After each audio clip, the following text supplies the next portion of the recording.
Olá, meus queridos, nós estamos de volta para mais uma lição da Escola Sabatina, a lição número 8, que tem um título, Luz Vinda do Santuário. Que santuário é esse? Nós temos que perceber uma coisa muito bonita. Hoje nós vamos estudar um tema que não foi a igreja adventista, que não foi qualquer igreja que inventou o tema do santuário. Isso é bíblico e isso é importante para cada um de nós. Vamos fazer uma oração para iniciar o estudo? Amado Pai, aqui estamos, Senhor, perante Ti, agradecido pela vida, pelo pão, pelo grande amor que o Senhor tem por cada um de nós. Agora nós vamos abrir o Teu livro, que o Senhor possa nos iluminar, nos ensinar e nos corrigir também, através do Espírito Santo, em nome de Jesus. Amém. Pois é, o santuário. Mas antes vamos no verso áureo, que está em Hebreus capítulo 8, verso 1 e 2, que fala assim: Ora, a suma de que temos dito é que temos um sumo sacerdote tal que está assentado nos céus, à destra do trono da majestade, ministro do santuário do verdadeiro tabernáculo, o qual o Senhor fundou e não o que? O homem. Ora, nós vamos começar a ver na Bíblia sobre o santuário, lá em Êxodo. Eu gostaria que vocês abrissem a Bíblia de vocês e fosse lá no capítulo 25.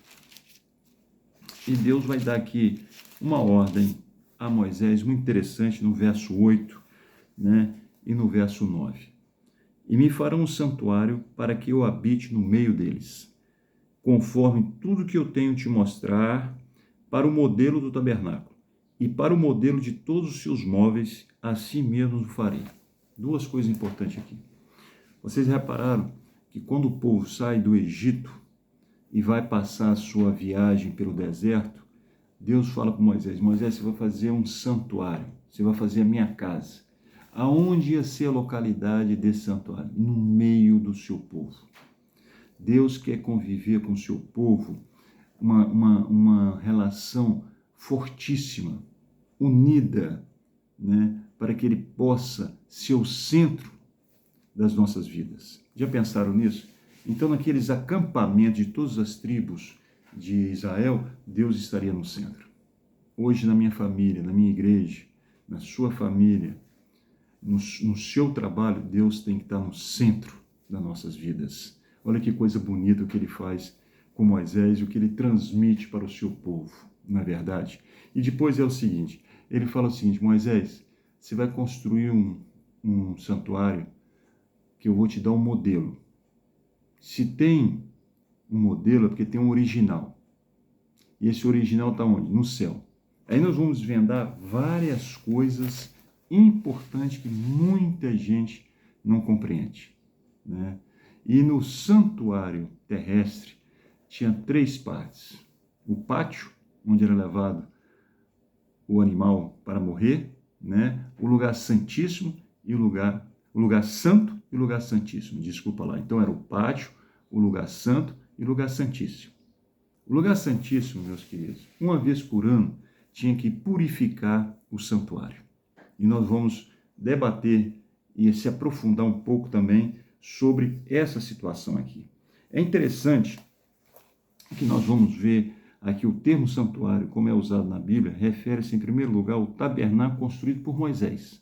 Aquele lá de Êxodo capítulo 25, verso 8 e 9, que foi o modelo da onde? Do santuário celestial. E nós vamos provar isso, Refere-se em primeiro lugar ao tabernáculo de Moisés como exemplo o tipo das coisas celestiais, em segundo lugar ao verdadeiro tabernáculo no céu, para o qual apontava o santuário terrestre. Agora, é interessante o seguinte: o serviço do santuário era qual? Era apontar para que o Cordeiro de Deus, que tira o pecado do mundo, ia vir nesse mundo para morrer por cada um de nós, porque nós temos que entender duas coisas, meus queridos irmãos. Quando Adão e Eva pecou, e aqui em Romanos, ele vai explicar direitinho, para que a gente possa entender. Romanos, capítulo 26, verso 33. Pois o salário do pecado é a morte. Então, nós não tínhamos mais condições nenhuma, nós não tínhamos mais oportunidade nenhuma. Pecamos, nós estávamos perdidos. Mas Jesus o que fez? Ele morreu por cada um de nós, dando oportunidade de ganhar a salvação pela graça, pelo seu grande sacrifício na cruz. Aí ele fala, pois o salário do pecado é a morte, mas o dom gratuito de Deus é a vida eterna em Cristo Jesus, o nosso quê? Senhor. Amém. Né? Olha que Deus maravilhoso. Então, aquela profecia de 2.300 dias, né, que terminou em 1844, o que os mileritas, e principalmente Guilherme Miller, eles erraram? É que eles pensavam que em 1844 Jesus ia voltar aqui para a Terra, para nos buscar, né? E aí teria sido exterminado completamente o pecado. Mas eles se enganaram, porque no fundo, o que Jesus veio fazer em 1844 foi sair do lugar santo para o lugar o quê? Santíssimo. E é importante nós entendermos isso. Aqui fala na parte de domingo, se vocês quiserem ler, fala assim, ao terminar os 2.300 dias em 1844, já há muitos séculos não havia santuário sobre a terra. Em 1844, né, não havia mais santuário em Israel, em Jerusalém. Né? Assim, a profecia até 2.300 tardes de manhã e o santuário será purificado, aponta inquestionavelmente para o santuário onde? No céu. Onde Jesus está o quê? Intercedendo por cada um de nós. Né? Se a gente for lá em Hebreus, e é importante a gente pesquisar Hebreus, que Hebreus, Paulo fala verdades absolutas aqui sobre o santuário, né? Ele fala assim no capítulo 7, verso 25. Portanto, pode também salvar perfeitamente os que por ele se achegam a Deus. Vivemos sempre para interceder por eles. Convia-nos tal sumo sacerdote, santo, inocente, imaculado, separado dos pecadores e feito mais sublime do que os céus. Quem é esse sumo sacerdote? Jesus Cristo, nosso Senhor. Isso me dá uma segurança, isso me dá uma alegria de saber que eu tenho um sumo sacerdote que veio aqui na terra, viveu o que eu vivi e você viveu. Teve uma morte terrível para fazer o quê? Para que ele pudesse provar o amor infinito que ele tem por cada um de nós e a importância que temos para ele, que ele morre na cruz para nos salvar. E agora ele está onde? No santuário celestial, intercedendo por quem? Por cada um de nós. E nós temos que ver essa situação. Aqui no santuário terrestre, uma vez por ano havia o quê? O dia da expiação, o dia da purificação do santuário. Como é que era feito essa cerimônia? Eles levavam 2 bodes. Um era sacrificado, que representava quem? Jesus Cristo, nosso Senhor. O outro representava quem? Satanás. Esse era colocado todos os pecados do santuário sobre ele, porque ele é o grande culpado de ter entrado o pecado no mundo. Não é verdade? E ter induzido, incentivado essa prática nas criaturas que foram feitas para a vida eterna, que somos nós por Deus, e através do pecado veio a morte, veio a separação. Se Jesus não viesse aqui na terra, nós estaríamos completamente perdidos. Em Levítico, no Velho Testamento, né? É bom a gente ir lá no capítulo 16, né? E seria bom vocês em casa pudessem ler o capítulo todo para vocês entenderem o que é o dia da expiação, mas aqui eu não vou ter tempo. No verso 21 do capítulo 16 fala assim: porá ambas as mãos sobre a cabeça do bode vivo, e sobre ele confessará todas as iniquidades dos filhos de Israel e todas as suas rebeldias, segundo todos os seus pecados, fazendo-os assim cair sobre a cabeça do bode. E enviará ao deserto pela mão de um homem designado para isso. O bode levará sobre si todas as iniquidades deles para a terra solitária, e o homem soltará o bode no deserto. O bode Azazel, que representa Satanás. Ele, no fim, vai pagar por aquilo que ele sabia que está errado, mas ele é mentiroso e pai da mentira. E enganou não só ele e seus anjos, mas todos aqueles que não quiseram servir o caminho de Deus, que não quiseram se aprofundar muitas vezes na palavra de Deus. E nós temos que ser, irmãos, um povo do assim diz o Senhor, Nós temos que pesquisar a Bíblia, né? E nós temos que mostrar a verdade ao nosso próximo. E o santuário nos mostra uma explicação tão bonita, queridos, que nós não estamos sozinhos nesse mundo. E me mostra uma coisa maior ainda. Nós somos peregrinos nesse mundo. Essa não é a nossa mais terra prometida. Pelo contrário. Vai lá em Apocalipse capítulo 21 que você vai ver a nova Canaã. A terra que Deus tem preparado para cada um de nós. Onde não vai haver mais brigas, funerais, guerra, dissensões, iras, né? Tentações. É nisso que a gente espera. A espera do nosso Senhor Jesus Cristo. Então, desde o início, desde que Adão e Eva pecaram, Jesus deu um alerta, um sinal, mostrando o quê? Que cada vez que uma ovelha, um cordeiro morresse, apontava para a volta de Cristo, para a vinda de Cristo, pela primeira vez. E isso foi desde Adão até o quê? Quando Jesus nasce. E todos os dias o povo via através desse sacrifício que um dia o Deus se tornaria homem para morrer por cada um de nós. E isso no santuário eles levavam todos os dias esses animais para arrependimento dos seus pecados e que esse cordeiro era levado à morte sem ter culpa nenhuma. E esse cordeiro era quem? João Batista vai nos mostrar isso maravilhosamente, meus queridos, em 1 João capítulo 1, 1 João capítulo 1, verso 29. 1 João capítulo 1, verso 29, é assim que ele fala. No dia seguinte, João viu a Jesus que vinha para ele e disse: Eis o Cordeiro de Deus que tira o pecado do mundo. Então, quando Jesus morre na cruz, meu querido, sabe o que acontece? Mateus fala aqui um alerta, uma verdade fabulosa, né? Olha aqui que ele fala em Mateus capítulo 27, verso 51.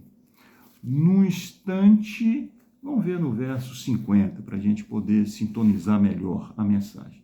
E Jesus, clamando outra vez com grande voz, rendeu o espírito. Então Jesus morreu. Olha o que acontece no santuário. E nesse instante o véu do templo se rasgou em duas partes, de alto a baixo.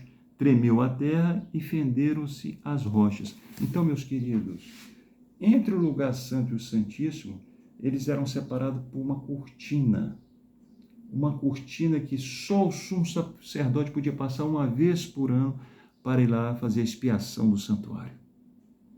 E quando Jesus morre, que é o Cordeiro de Deus, o verdadeiro Cordeiro de Deus, que veio para o seu povo, mas o seu povo não aceitou, quando ele morre na cruz, né, a cortina se fende, mostrando o quê? Que acabou aquele cerimonial. Não precisavam mais agora ficar matando ovelhas, cordeiros, bodes, porque aqui na terra Jesus já nos deu a salvação. Estão entendendo o que eu estou falando com vocês, meus queridos irmãos? Então não adianta agora a gente ficar sacrificando todos os dias um animal, porque Jesus morreu uma vez por todas por cada um dos nossos pecados. Infelizmente, o povo de Israel não compreendeu isso. Mesmo através da morte de Jesus, eles continuaram sacrificando, infelizmente. Né? Infelizmente. Porque eles não compreenderam, nem descobriram e nem desconfiaram que Jesus veio aqui na terra morrer por cada um de nós. Jesus era o verdadeiro Messias.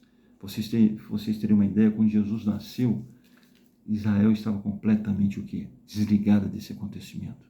Só os reis magos, os pastores que vieram para festejar. Imagina chegando na terra prometida, em Jerusalém, e ninguém sabia da data. Ninguém sabia que aquele dia Jesus tinha nascido em Belém. O rei Herodes ficou tão incomodado, porque ele sabia que era um rei que ia nascer, que ele chamou os fariseus, as pessoas que entendiam da Bíblia, e todas as pessoas falaram veementemente que ele ia nascer em Belém, mas não foram lá conferir. Só os magos e os pastores foram. Que tristeza, né, irmãos? Será que quando Jesus voltar a segunda vez eu estarei preparado? Ou ele virá para mim como ladrão de surpresa? porque esse mundo é tão complicado. Esse mundo é uma correria sem fim, que muitas vezes nos faz esquecer do melhor. E o melhor é Jesus. Mas eu quero falar uma coisa com vocês muito interessante, que aqui na parte de terça-feira, e vou ficar por esse juízo, né, que muitas pessoas falam que nunca terá um juízo, mas não é isso que a Bíblia fala. Se nós formos lá em Eclesiastes, né, no Velho Testamento, ele fala assim, quer ver? Eclesiastes capítulo 12, verso 14, mas eu vou ler o 13. Então, Eclesiastes 12, 13, 14 fala: de tudo que se tem ouvido, a conclusão é: teme a Deus e guarda os seus mandamentos, por isso desculpa lá, vamos voltar lá, né? Eclesiastes capítulo 12, verso 13 e 14 fala assim, o 13: de tudo que se tem ouvido, a conclusão é: teme a Deus e guarda os seus mandamentos, pois isto é o dever de todo homem. Porque Deus há de trazer o juízo a toda obra, inclusive tudo que está encoberto, quer seja bom, quer seja mal. Então vai haver um juízo. E é importante nós compreendermos. Se nós formos em Atos, capítulo 17, para que a gente possa conferir que o que o velho fala, o novo vai confirmar também, né? Atos, capítulo 17, né? Verso 31, fala assim: pois determinou um dia em que com justiça há de julgar o mundo, por meio do homem que destinou. Ele disso deu certeza a todos, ressuscitando dentre os mortos. Então, logicamente que haverá um juízo. Em 1 Coríntios, como está aqui, no capítulo 4, verso 5, vamos ver o que o Paulo fala sobre isso, né? Portanto, nada julguei antes do tempo, até que o Senhor venha, o qual também entrará à luz as coisas ocultas das trevas e manifestará os desígnios dos corações. Então, cada um receberá de Deus o louvor. Estão vendo aqui? Então, logicamente que vai haver o quê? Um julgamento. Então, nós temos que compreender o seguinte: e para ser julgado, tem que ter um juiz, tem que ser um advogado, é ou não é? Mas eu gostaria, antes de chegar no advogado, em Apocalipse, capítulo 14, verso 6, fala assim: e vi outro anjo pelo meio do céu, tendo um evangelho eterno para proclamar aos que habitam sobre a terra e toda a nação, tribo, língua e povo, dizendo com grande voz: temei a Deus e dá-lhe glória, porque é chegada a hora do seu quê? Do seu juízo. E adorar aquele que fez o céu, a terra, o mar e as fontes das águas. Antes do juízo, Deus vai ter a oportunidade, como está aqui no verso 6, todos vão conhecer a verdade. Todos vão conhecer a mensagem. A decisão é minha. A decisão é tua. Se você vai aceitar as mensagens de Deus como verdadeiras e essenciais para a sua vida. Se você vai fazer uma reforma e um revivamento da sua vida. Se você, na verdade, vai entregar-se completamente a Cristo, irmãos. Isso é um assunto muito sério e que nós devemos de compreender. Mas como eu estava falando, e aqui eu encerro a lição com um tema muito bonito, né? Lógico que qualquer um de nós, se um dia fôssemos julgados por alguma coisa, é lógico que há um temor, é lógico que há um nervosismo, porque não vamos ser julgados por homens, né? E os homens não são perfeitos.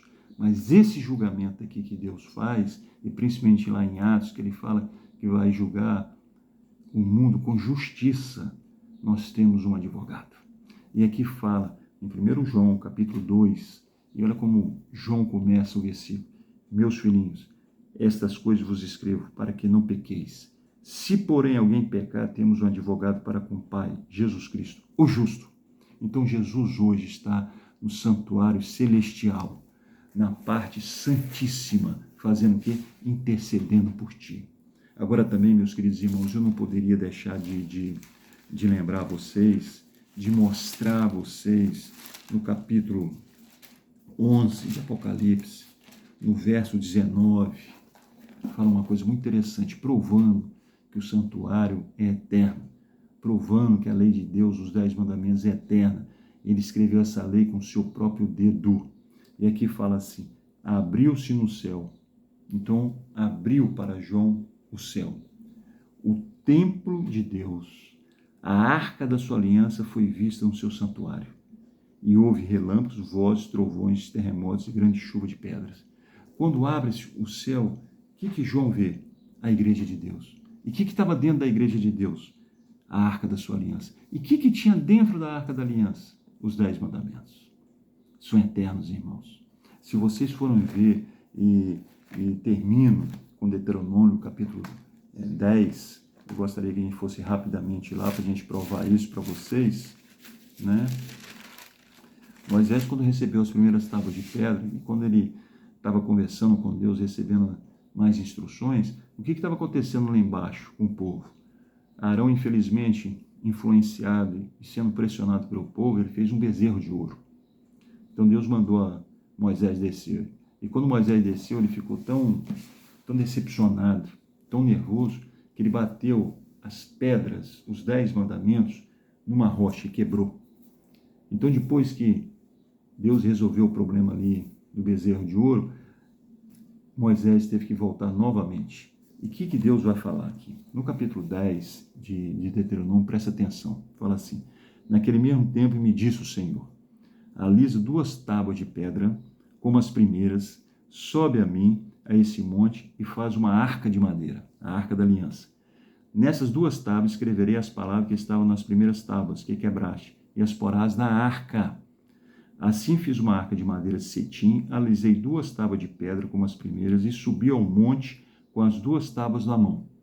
Então o Senhor escreveu nas 2 tábuas, conforme as primeiras escrituras, os 10 mandamentos, que ele vos falara no dia da congregação, no monte, no meio do fogo. E o Senhor entregou a mim. Desci do monte, depositei as tábuas da arca que fizera ali, e estão como o Senhor me ordenou, né?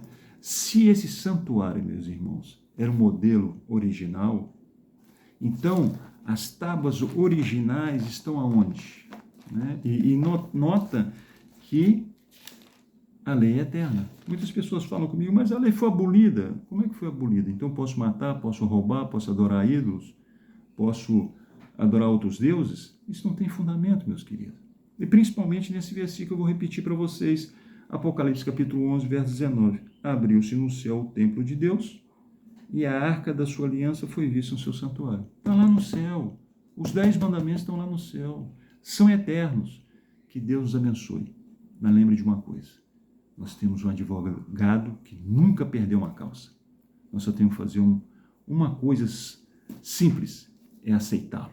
Amém. Boa semana.